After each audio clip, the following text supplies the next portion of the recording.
Switching from cryo, which is a well-known technology, we're going to move into the new technology that's around now, and I think everybody's very excited about pulsed field ablation. Medtronic has also now, since January, have the commercial availability of pulsed field ablation with the PulseSelect system. I've been working on that as well too, and I like it. And I'm very interested to hear Gerhard Hindricks' experiences in Berlin with PulseSelect over the last couple of months. Yeah, dear Lucas, thank you very much for the introduction. And basically, the stage has been beautifully set by Melanie already. By pointing out that with cryoablation we have a very, very solid, very good technology to solidly isolate the pulmonary vein and do a lot of good to patients with atrial fibrillation. So the key question is, why should we expand and widen the field of technology applications in that field? I think there are several good reasons to look into the field of new technologies and to extend and widen the field of technology application.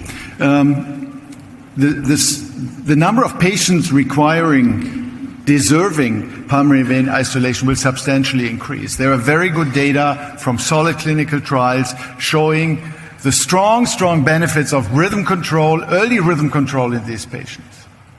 So, safety of the procedure, which is well set in cryo, don't get me wrong, needs to be further improved in the field. And the second question is, how can we cope with the huge amount of patients that are looking for ablation treatment? So the speed of treatment is also a crucial point for the future rollout of these therapies. Fast and more effective treatment with respect to the induction of pulmonary vein isolation. Multiple technologies applying pulse field energies have been set into clinical evaluation in recent years, and we will look to two technologies. I will concentrate on PulseSelect, and Pierre Jailly will focus then on the EHRA system.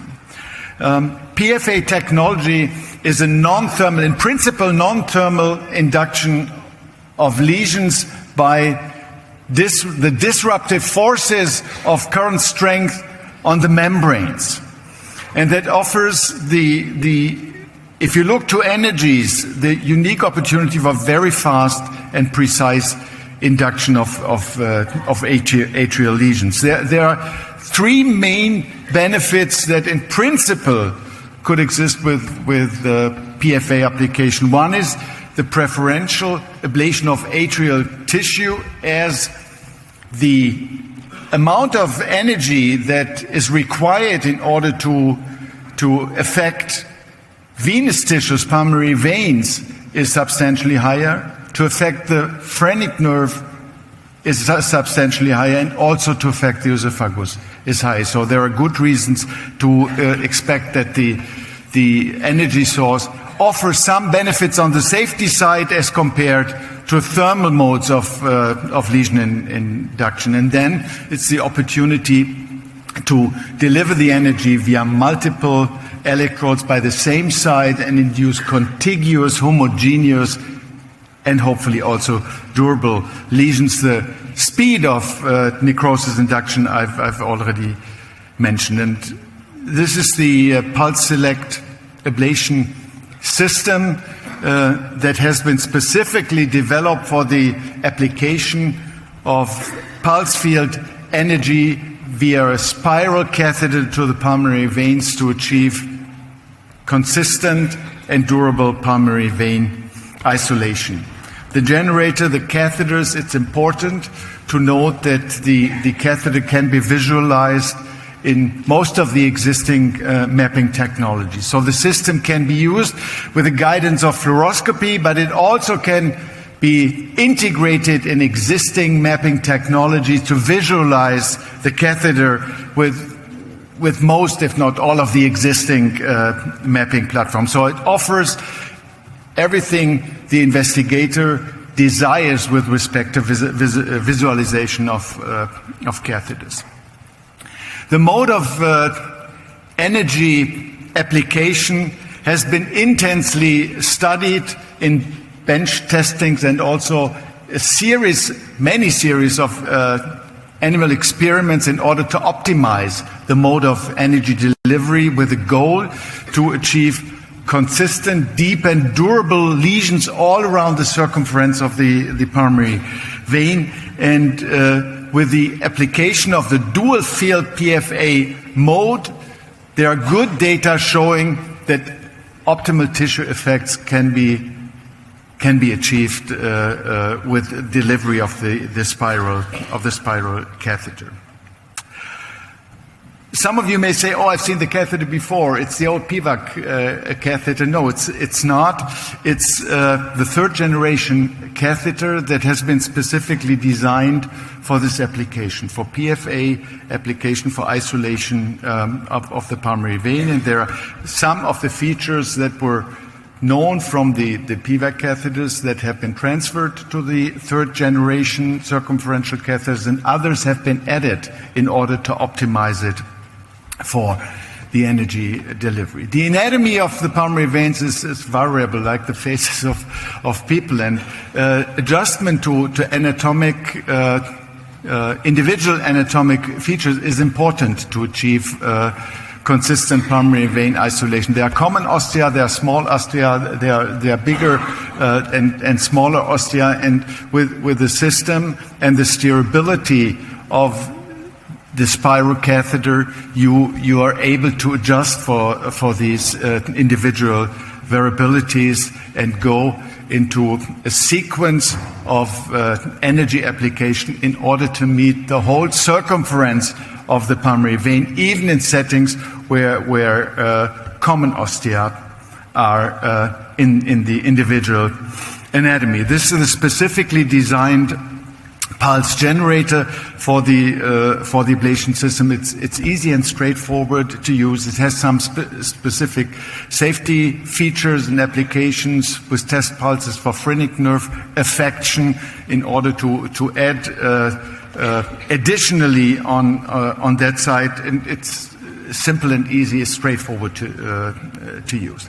I would like to share with you the key trial that Atul Verma has performed with a huge group of interventional electrophysiologists around the globe. 41 centers, 67 operators in 9 countries investigated the effects of the PulseSelect system in 300 patients, 150 patients with paroxysmal atrial fibrillation, but also 150 patients with persistent atrial fibrillation. And initially I was a little bit surprised seeing that the persistence in that early stage of evaluation of the technology were also included. But I believe it was a good idea, and the data that I will share with you proved that it's a good idea, as solid pulmonary vein isolation adds significant benefits in patients with persistent atrial fibrillation as well. Prior antiarrhythmic drug failure was one of the inclusion criteria, and then the normal inclusion criteria for a trial like this. And this is the main outcome on safety and efficiency, with a very, very high intensity of post-ablation follow-up monitoring, clearly above what it's average, and clearly above what has been applied in most of the other trials. Safety is impressive. 0.7% safety event rate in each cohort, less than 1%. No occurrence of phrenic nerve palsy. No esophageal affection that could or was detected. No pulmonary vein injury. No coronary artery spasm was observed in this 300 patients. On the right side, you see the freedom from atrial fibrillation, which was above 60%, 62% in patients with persistent, and say almost 70% in patients with paroxysmal atrial fibrillation. However, the freedom from symptomatic recurrence of atrial fibrillation was remarkably high, with 80% in both patient populations investigated. There were no significant issues around the field of silent stroke. We have implemented the technology at the German Heart Center of the Charité, and I would like to report on the first 15 patients with paroxysmal and persistent atrial fibrillation that we have treated at our institutions. All were first-time ablation procedures.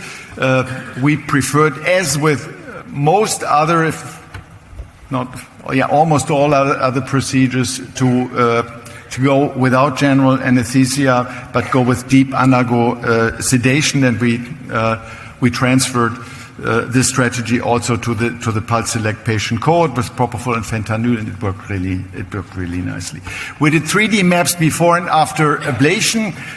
We always do that when we implement new technologies in order to learn whether the goals achieved and to prove whether the goals that should be achieved are really achieved, to learn what the technology is doing. Whether or not it's necessary on a routine application in the future is question of future research, but we did it. We can report 100% pulmonary and vein isolation rate on an antral level, and I will share some examples with you with the total procedure time, which was around 1 hour, including the 3D maps. The guys are fast at Charité, but 1 hour with pre and post maps is really, I think, a good result. The catheter is over the wire and can be nicely positioned in the ostia of the pulmonary vein. As I've shown you in one of the previous pictures, you can adjust to the anatomy in the pulmonary veins. This is a patient that underwent pulmonary vein isolation during ongoing atrial tachycardia. With the first application, you see that the potentials are gone coming from the pulmonary vein. The left upper pulmonary vein was then approached and the tachycardia terminated, and all veins could be isolated accordingly. This is a pre and post map, one example.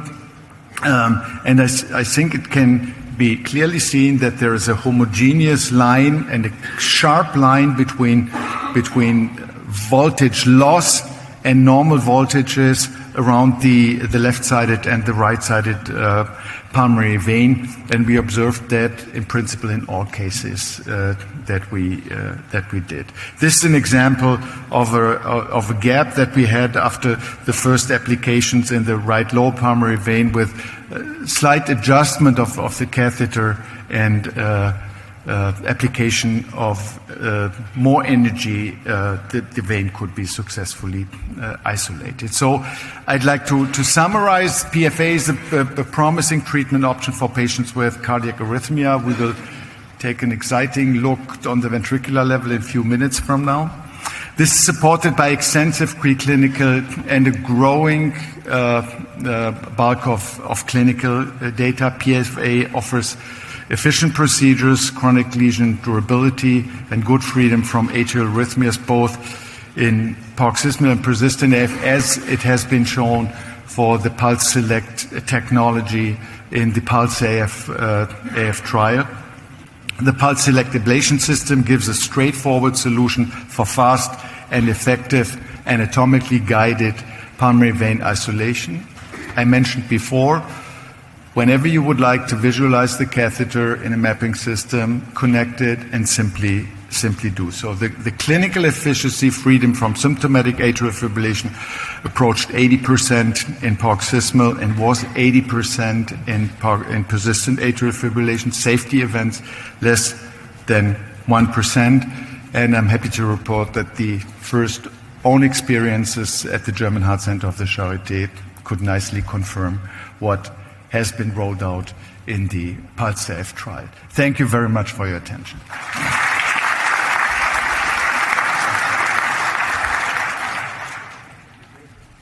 Thank you for an excellent overview, and I think an exciting first experience coming from Berlin. While we're waiting for questions in the audience, yeah. About the probability of hemolysis, I think that there are some limitations in patients with renal failure. In patients, I did not get it acoustically. Limitations in patients with In patients with renal failure.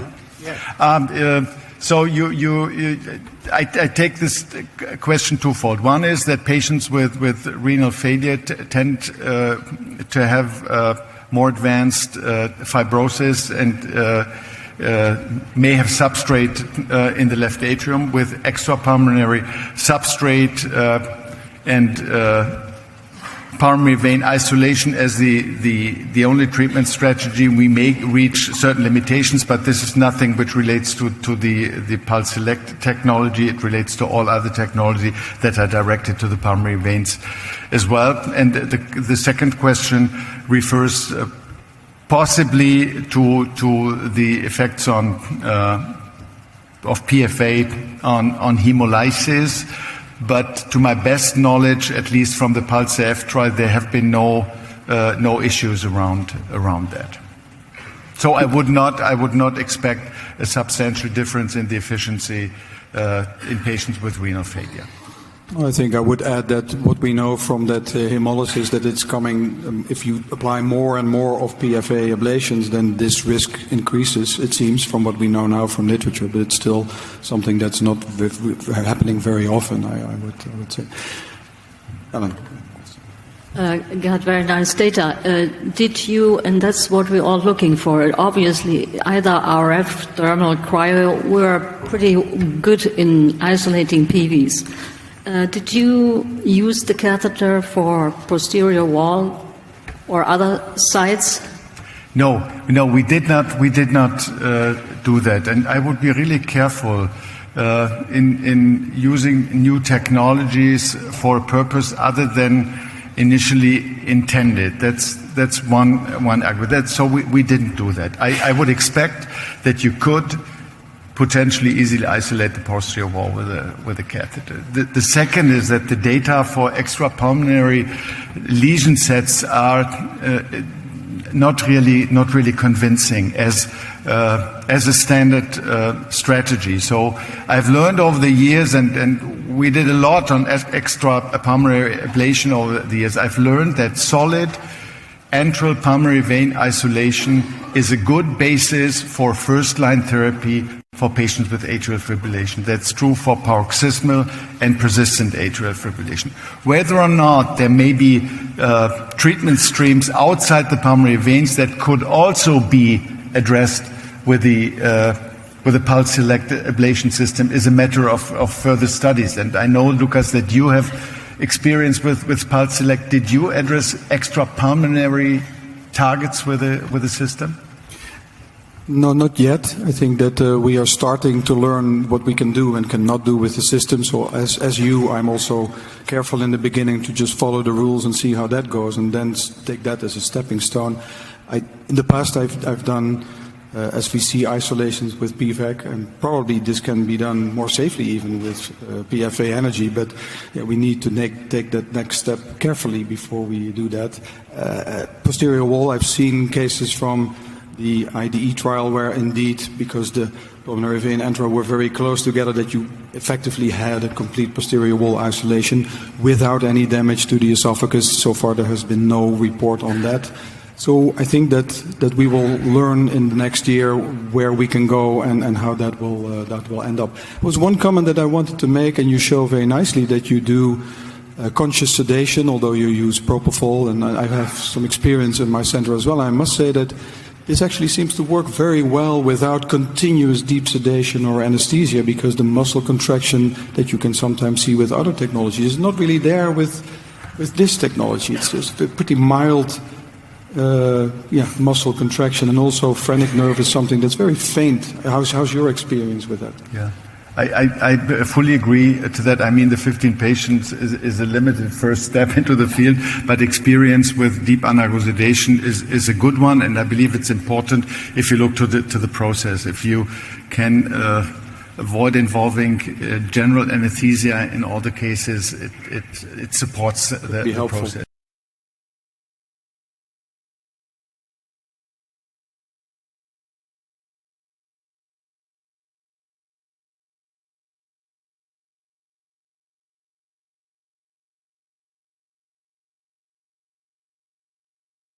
Yes.